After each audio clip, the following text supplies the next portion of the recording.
जय हिंद प्यारे बच्चों, स्वागत है आपका हमारे YouTube चैनल में, जिसके अंतर्गत हम आपको एनडीए, नेवी, एयरफोर्स की प्रिपरेशन कराते हैं।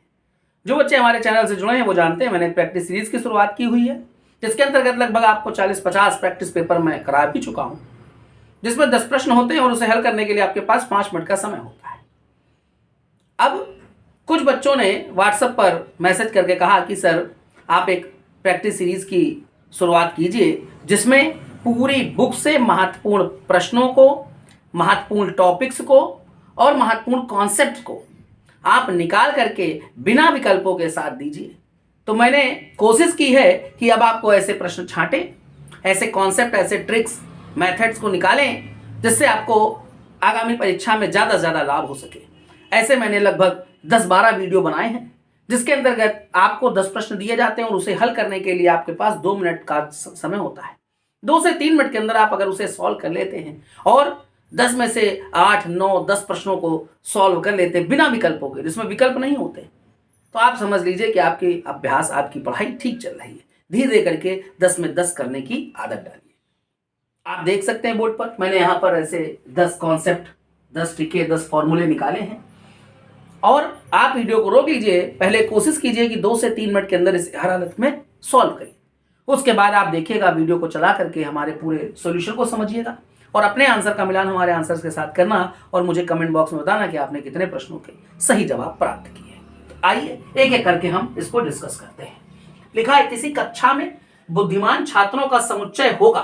तो बच्चों ये जो लिखा हुआ है किसी कक्षा में बुद्धिमान छात्र, तो किसी भी क्लास में, ध्यान से समझिएगा, जब भी ऐसा प्रश्न आता है, जैसे आपसे कह दें किसी कक्षा में बुद्धिमान छात्र कह लें, या बहुत सुंदर लड़कियां कह लें, किसी कक्षा में सुंदर लड़कियों का जो समुच्चय है सुंदर लड़कियां कह लें, या ये कह लें बहुत किसी कक्षा में बहुत अच्छे बल्लेबाज, सर्वश्रेष्ठ बल्लेबाज, ठीक है ना, बहुत अच्छे बल्लेबाज कह लें, ठीक है, बहुत अच्छे बल्लेबाज, या बहुत अच्छे बॉलर, बहुत अच्छे बॉलर कह लें। जब भी इस प्रकार के प्रश्न आते हैं तो ध्यान रखना, इन प्रश्नों का हल एक होता है। समझना ध्यान से मैं क्या कहना चाहता हूं।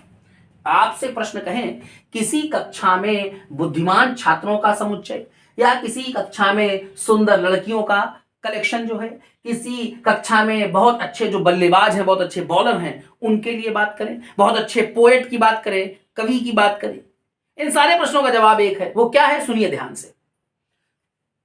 बुद्धिमान छात्र की परिभाषा नहीं है कोई, सुंदर लड़कियों की कोई परिभाषा नहीं है, बहुत अच्छे बल्लेबाज, बहुत अच्छे बैट्समैन जो है, बॉलर हैं, इनकी कोई डिफिनेशन नहीं है, सर्वश्रेष्ठ कवियों के लिए कोई मानक, कोई पैमाना नहीं है। तब आपका जवाब क्या होगा, ध्यान से देखिए। ऐसे प्रश्नों में आप कहेंगे कि ये जो है ये सुपरिभाषित संग्रह नहीं है, सुपरिभाषित संग्रह नहीं है, अर्थात ये वेल डिफाइंड कलेक्शन नहीं है, तो ये समुच्चय का उदाहरण नहीं है। ठीक है, ये समुच्चय ही नहीं है, ये याद रखिएगा, ये सुपरिभाषित नहीं है, इसलिए ये समुच्चय का उदाहरण नहीं हो सकता। चलिए क्वेश्चन नंबर 2 पे चलते हैं। लिखा हुआ है यदि log 2 बेस 7 है, बराबर वैल्यू लिखे हैं m, तो log 28 और बेस में 49 है, कह रहे हैं इसका मान क्या होगा। ये एक प्रश्न है। अब आपको अगर लॉग चैप्टर पढ़ाया गया होगा और आपने उसको अच्छे से पढ़ा होगा तो आप इसे कर सकते हैं। मैं यहाँ पर थोड़ा सा स्पेस बना लेता हूँ और यहाँ पर आपको मैं इसको समझा देता हूँ, आप हमारे साथ साथ इसको समझते चलिएगा। जैसे हमारे पास यहाँ पर लिखते हैं log 2 और बेस में 7 है, इसकी वैल्यू m दी जा रही है। ध्यान से देखें बच्चों, हमारे पास जो क्वेश्चन पूछा जा रहा है वो है log 28 और बेस में 49 है। हम इसे लिख सकते हैं log 7 गुणे 4, 7 चौक 28 होता है, और बेस में जो लिखा है 7, इस पर हम स्क्वायर भी लगा सकते हैं। अब देखिए इसको हम तोड़ लेंगे फॉर्मूला लगा करके, log 7 बेस में log 7 पे स्क्वायर है, log 4 को बेटा हमने 2 लिख देना है, और यहाँ पर हो गया 7 की पावर 2। तो बच्चों यहाँ पर आप देखें ये पावर 1 है और यहाँ पर 2 है, तो इसका रिजल्ट हो गया 1/2। और आगे क्या लिखा जाएगा, log 7 बेस में 7। ऐसे ही यहाँ पर देखते हैं ये 2 है और ये पावर वाला ये 2, तो 2/2 ये हो गया, log 2 बचा और बेस में 7 बचा। ये 2 से 2 कैंसिल हो गया। आप जानते हैं log 7 है, बेस 7 है, वैल्यू 1 हो जाती है। log 2 है बेस में 2 है वैल्यू 1 हो जाएगी, log 5 है बेस में 5 है वैल्यू 1 हो जाएगी, तो इसका रिजल्ट हुआ 1/2। यहाँ आगे बढ़ते हैं log 2 बेस में 7। बच्चों यहाँ पर ये वैल्यू हमें m दी जा रही थी, तो हमारा रिजल्ट आप ये कह लें या इसको आगे बढ़ा लें 1 + 2m/2 आप ऐसे भी कह सकते हैं। ठीक है, आई होप आपको ये क्वेश्चन अच्छे से समझ में आ गया है। चलिए इसे नोट कर लीजिए, फिर मैं अगले क्वेश्चन की तरफ चलता हूँ।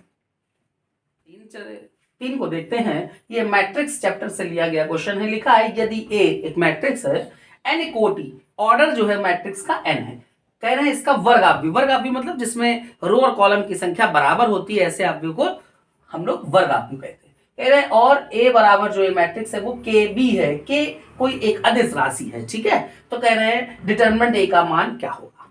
तो आइए बच्चों से समझते हैं। देखिएगा, सबसे पहले तो आप ये देख लीजिए a = जो आपके पास लिखा हुआ है KB, हमने दोनों तरफ डिटरमिनेंट ले लेना है प्यारे बच्चों। हमने डिटरमिनेंट ले लिया। अब ये फॉर्मूला अगर आप जानते हैं तो आप इसे आराम से कर लेंगे, चूंकि ऑर्डर यहाँ पर तो n है, n कोटि है, तो यहाँ पर पावर n आ जाती है और ये डिटरमिनेंट b लिखा जाता है। आपसे कह रहे डिटरमिनेंट a की वैल्यू क्या है, तो आप देख सकते हैं डिटरमिनेंट a की वैल्यू आपके पास हो गई है k⁻n और डिटरमिनेंट ऑफ b। ठीक है, इसे आप नोट कर लीजिएगा। अगले क्वेश्चन की तरफ चलते हैं। अगला क्वेश्चन लिखा हुआ है, ये हमारा जो है जीपी का है, गुणोत्तर श्रेणी का प्रश्न है। लिखा हुआ है 1, 2, 2 square, 2 cube and so on 2 की पावर n, कह रहे इसका गुणोत्तर माध्य क्या होगा। जिन बच्चों ने हमारे वीडियो को देखा है, जो पुराने वीडियो मैंने जीपी के डाले हैं, उन्हें अच्छे से समझ में आ गया होगा और उन्होंने सॉल्व भी कर लिया होगा। लेकिन जो बच्चे चैनल पर नए हैं वो हमारे चैनल को सब्सक्राइब कर लें और आप इसके सॉल्यूशन को देखिए, आपको समझ में आएगा। तो देखिए बेटा, अगर हमसे कहा जाएगा a और b का ज्योमेट्रिकल मीन यानी कि गुणोत्तर माध्य निकालो, तो इसका शॉर्टकट क्या है, लिखते हैं ab का ज्योमेट्रिकल मीन गुणोत्तर माध्य ab की पावर पे 1/2, 2 मतलब जितने नंबर हैं। अब आप देखिए, अगर हमारे पास 3 नंबर हैं ए बी सी, मैं आपसे कहूं इसका गुणोत्तर माध्य बताइए, ज्योमेट्रिकल मीन बताइए, तो प्यारे बच्चों आप करोगे कि भाई तीनों नंबर का प्रोडक्ट किया। जैसे ऊपर क्या था, 2 थे, यहाँ पर 3 नंबर है, तीनों का प्रोडक्ट किया। यहाँ पर 2 थे तो आपने 1/2 लिखा, 3 नंबर है तो 1/3 लिखेंगे। आई होप आपको आ रहा होगा। अब आप इसको समझिए, मैं इस 1 को हटा करके यहां से कैलकुलेट करता हूं। इसको देखिएगा, 2 की पावर है बच्चों 1, 2 की पावर 2, 2 की पावर 3, 2 की पावर n, तो कितने टर्म हो गए, n टर्म हो गए। और एक ये है, कितने टर्म हो गए, n+1 टर्म। बस इतनी सी बात। अब हम क्या करते हैं, इन सभी नंबरों का प्रोडक्ट कर लेंगे। जब सभी नंबरों का प्रोडक्ट करेंगे ये, तो इसका गुणोत्तर माध्य जो होगा g, वो कैसे कैलकुलेट होगा, सॉरी मैंने गुणा कर दिया। इन सभी नंबरों का गुणा नहीं करना था। ठीक है, गुणोत्तर माध्य करने के लिए हमें क्या करना होगा, अब यहाँ पर हम गुणा करेंगे। ठीक है, तो चलिए मैंने यहाँ पर गुणा किया। अब इसका जब ज्योमेट्रिकल में निकालेंगे, बहुत ध्यान से देखना बच्चों, कैसे निकालेंगे। यहाँ पर देखिए मैं नंबर्स का गुणा करता था, उसके बाद मैं क्या करता था 1 में जितने नंबर, जितने हमारे पास संख्याएं थी, जैसे 2 संख्याएं थी 1/2, 3 संख्याएं थी 1/3। अब यहाँ पर संख्याएं भी मैंने आपको बताया ना, यहाँ पर देखिए 2 की घात 1, 2 की घात 2, 2 की घात 3, तो ये n नंबर तो ये होगा और एक ही है, n+1 नंबर होगा। तो यहाँ 1/n+1 करेंगे। ठीक है, चलिए आगे बढ़ते। मल्टीप्लाई में पावर जुड़ जाती है, तो 2 की घात 1 है, 1 से लेकर के n तक जोड़ेंगे तो इसका रिजल्ट हो गया n+1/2। ये हमारे नंबर हो गए और उस पे पावर हमारे पास थी 1/n+1। ठीक है, ये n+1 कैंसिल हुआ, 2 की पावर n/2। ये गुणोत्तर माध्य आ गया बच्चों। आप देख सकते हैं कि ये आपके पास जो चौथा प्रश्न था, कह रहे थे ना कि इसका गुणोत्तर माध्य क्या होगा, इसका गुणोत्तर माध्य होगा 2 की पावर n/2। आई होप आप लोगों को अच्छे से आ रहा होगा। आप इसे नोट करिए, फिर आगे बढ़ते हैं।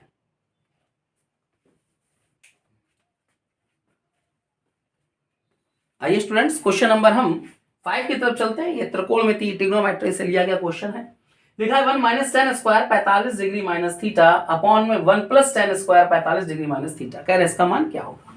तो बच्चों हम जानते हैं कि हमारे पास cos2 थीटा का एक फॉर्मूला होता है, हम जानते हैं cos² theta minus sin² theta.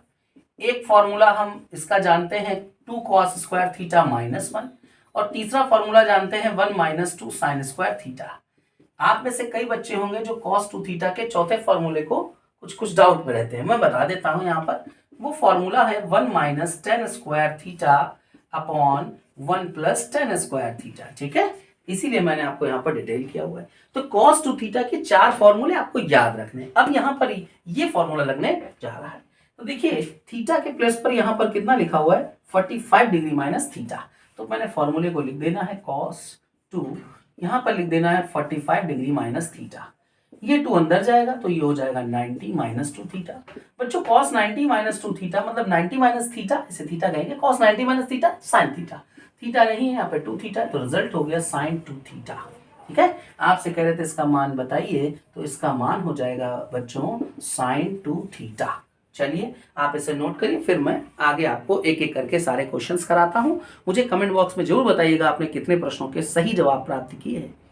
उम्मीद है 10 में से आपने 8 प्रश्नों के जवाब, कम से कम 8, ठीक है। अगर आपने 10 में से 8 प्रश्नों के जवाब 9 के जवाब दिए हैं तो समझ लीजिए आपकी पढ़ाई ठीक चल रही है। ठीक है, कम से कम 8, 9 या पूरे के पूरे 10 करिए। चलिए नोट कीजिए, आगे बढ़ते हैं। आइए स्टूडेंट्स, क्वेश्चन नंबर हम 6 देखते हैं। ये बाइनोमियल थ्योरम से लिया गया क्वेश्चन है, द्विपद प्रमेय से। बहुत अच्छा क्वेश्चन है, पूछा जाने वाला क्वेश्चन है। आइए देखते हैं। क्वेश्चन लिखा हुआ है हमारे पास 47C4 प्लस। अब यहां पर देख लीजिए बच्चों, इसका मतलब क्या है, इसको समझते हैं। इसका मतलब है r की वैल्यू 1 से लेकर के आपको 5 तक रखनी है।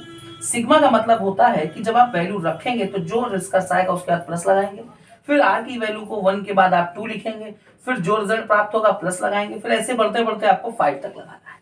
चलिए r की वैल्यू हम 1 से लेके 5 तक डालते हैं। जब 1 डालेंगे तो 52 में से 1 जाएगा, 52 में से 1 जाएगा तो आपको 51 मिलेगा, नीचे लिखा हुआ है C3। फिर आपने 2 वैल्यू डाला तो आपको मिला 50। फिर आपने r की वैल्यू को 3 डाल दिया तो ये मिल गया 49। फिर आप r की वैल्यू को 4 डाल देंगे तो 48 मिल जाएगा।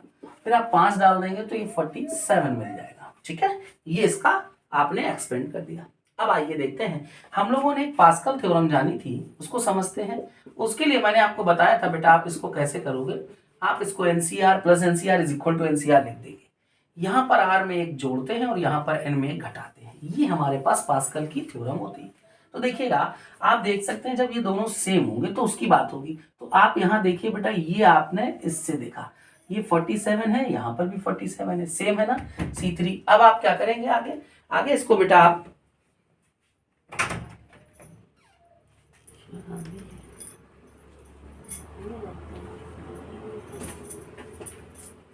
अब आप देखिए ये दोनों सेम है और नीचे तरफ चलते हैं। यहाँ पर देखते हैं ये r है और r-1 है। तो यहाँ रिजल्ट क्या है, एक बड़ी वैल्यू और एक उससे कम है। जो बड़ी वैल्यू वो आपको लिखनी होती है। तो देखिए 47 है, दोनों सेम है, तो क्या होगा, एक ऐड होगा, तो ये हो जाएगा 48। फिर आपने क्या लगाना है, ये 4 और ये 3 है, दोनों में से जो आपके पास यहाँ रिजल्ट आ रहा है वो क्या है, दोनों में से एक का अंतर है। ठीक है ना, एक बड़ी और एक छोटी, तो बड़ी वाली वैल्यू। तो 4 और 3 में बड़ा क्या है, 4, वो आ जाएगा 4। ठीक है, अब आप क्या करोगे, इसको इसके साथ लिखोगे। मैं डायरेक्ट कर देता हूं बेटा, जब आप इसके साथ लिखेंगे तो कितना होगा 49C। अब क्या होगा, 4 और 3 में 4 ज्यादा है। अब आप इसको इसके साथ लिखेंगे तो कितना होगा, ये हो जाएगा 50C4। जब आपने इसको इसके साथ लिखा तो क्या हो गया 51C4। 51C4 के इसके साथ लिखा तो ये हो गया 52C4। ये हमारा रिजल्ट आ गया है 52C4। ठीक है, आई होप आपको आ गया हो। लेकिन मुझे लगता है कि आप इसे करेंगे तो भी आपका लगभग 30 सेकंड तो लग जाएगा कम से कम। लेकिन मैं आपको जो शॉर्टकट बता रहा हूं उस पर थोड़ी सी 1-2 बात का ध्यान रखेंगे तो रिजल्ट आपको ये 2 सेकंड के अंदर प्राप्त हो जाएगा। आइए उसको भी समझ लेते हैं। जैसे हमारे सामने यहाँ बच्चों जो क्वेश्चन लिखा था, मैं एक बार क्वेश्चन को यहाँ थोड़ा सा लिख देता हूँ, साफ साफ बराबर देखिएगा। लिखा हुआ है 47C4 प्लस सिग्मा r की वैल्यू 1 से लेकर 5 तक 52 माइनस RC3 ये है और आपको रिजल्ट चाहिए। तो बच्चों देखिए इसका आप कैसे रिजल्ट फाइंड आउट करते हो। देखिएगा, जैसे आपने यहाँ पर गौर से देखना है, ये C3 था और यहाँ पर C4 था। तो इसका मतलब है कि दोनों में बड़ी वाली वैल्यू है 4 ही आएगा। ठीक है, और दूसरी जो बात ध्यान रखना उसको समझ लेना, ये आपके पास r की वैल्यू अगर 1 से शुरू हो रही है तो r की वैल्यू 1 से शुरू हो रही है तो बस डायरेक्ट रिजल्ट ये ऊपर लिखना है 52C और 3 और 4 में मैंने आपको बताया जो बड़ी वैल्यू है 4, यानी कि ये हमारा रिजल्ट हो गया। आप देख सकते हैं 52C4 ये हमारा रिजल्ट था। ठीक है, चलिए आप इसे नोट कर लीजिए, फिर अगले क्वेश्चन की तरफ चलते हैं।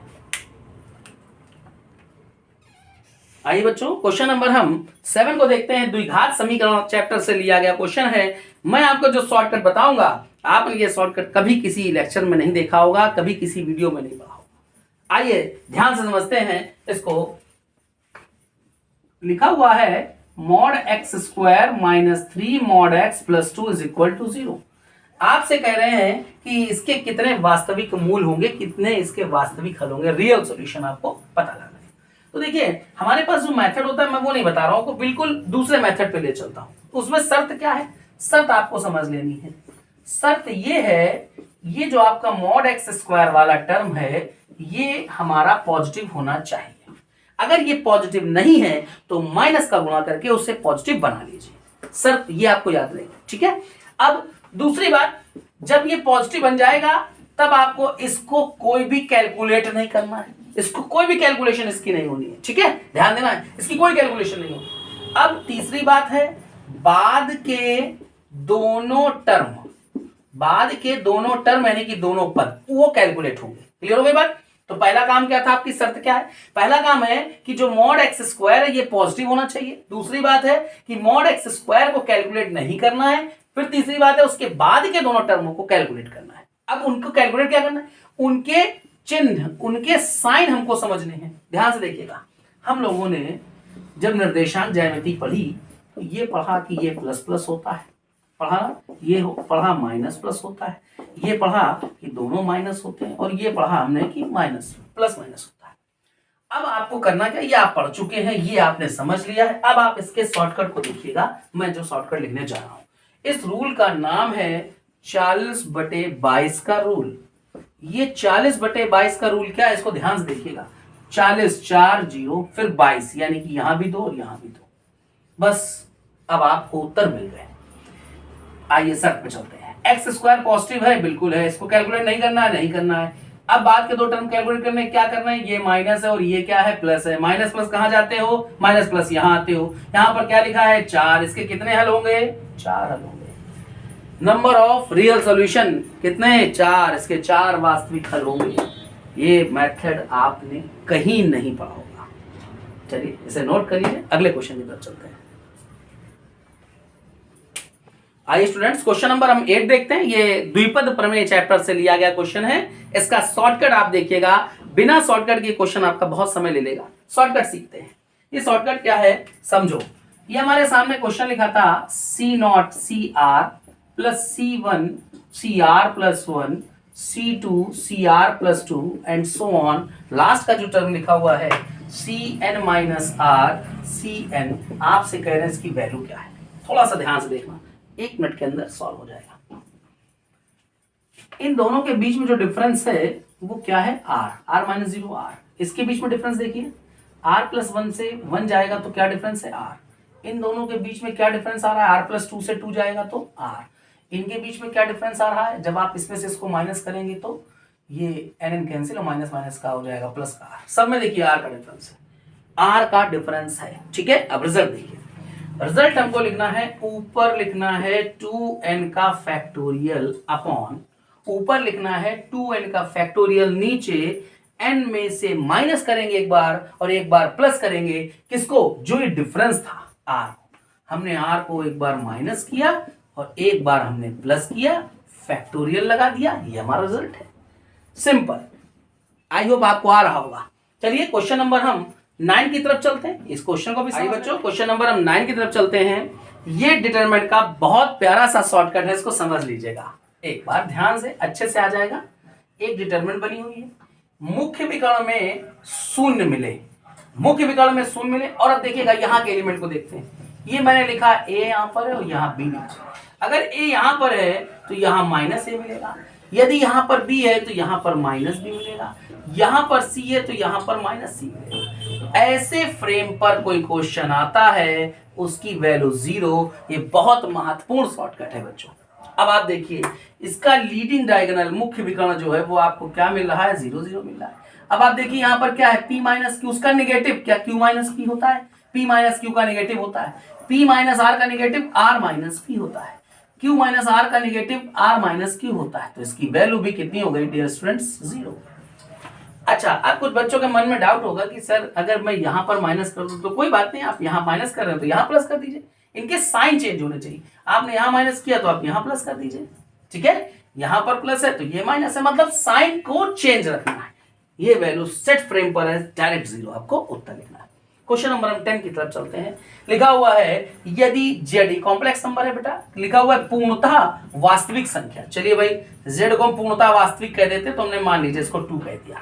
अब इस प्रकार है कि इसका जो रियल पार्ट है ना जेड का, वो क्या है, 0 से कम है। चलिए भाई इसको नेगेटिव कर देते हैं, ठीक है। अब कह रहे हैं इस जेड का एम्पलीट्यूड क्या होगा। तो बच्चों इसके लिए कुछ नहीं, आपको बहुत आसान सा शॉर्टकट बता देते हैं। ये जो है ये एक्स अक्ष है, इसे कहते हैं वास्तविक अक्ष, ये वास्तविक अक्ष है, और ये काल्पनिक अक्ष है। ये वास्तविक है, ये काल्पनिक है। ये हमारे पास क्या है, वास्तविक है ना, पूर्णतः वास्तविक है ना, यही तो बात कही थी। और फिर यहां पर क्या कहना है, जो रियल पार्ट जेड का आ रहा है वो 0 से कम है, तो हमने नेगेटिव रख लेना है, कोई बात नहीं। ये पॉजिटिव है, ये नेगेटिव है। अब देखिए यहां पर एंगल क्या होगा, 0 डिग्री। यहाँ क्या एंगल है, π/2। यहाँ क्या एंगल है, पाई है। और यहाँ पर क्या है, ये 0 से π/2। तो इधर जब आप चलेंगे तो आप क्या कहेंगे, -π/2। आई होप आपको आ रहा होगा यहाँ तक। अब हमसे कहा गया जो z है ये वैल्यू -2 है। -2 -4 कुछ भी लेट कर लें आप, माइनस क्यों, क्योंकि z की वैल्यू 0 से कम है तो नेगेटिव लेना पड़ गया। नेगेटिव लेंगे तो हम देख रहे हैं यहाँ पर आ रहा है इस जगह, और यहाँ पर हमारे पास एम्पलीट्यूड कितना है, पाई है। तो बस बच्चों सिंपल आप एम्पलीट्यूड z ऐसे कहें, आर्ग्यूमेंट z ये लिखें, कुछ भी कहें आप, तो इसका रिजल्ट क्या हो रहा है बच्चों, पाई हो रहा है। इसका मान आपसे कहा गया था, इसका मान हो गया पाई। बहुत महत्वपूर्ण क्वेश्चन है। यदि आपसे मैं यहाँ पर कह देता रियल z 0 से ज्यादा, तो आप इसको +z कह देते, सॉरी +2 कह देते। जब आप +2 कहते तो यहां पर चले जाते, तब एंगल कितना हो जाता है, एम्पलीट्यूड इसका 0 हो जाता।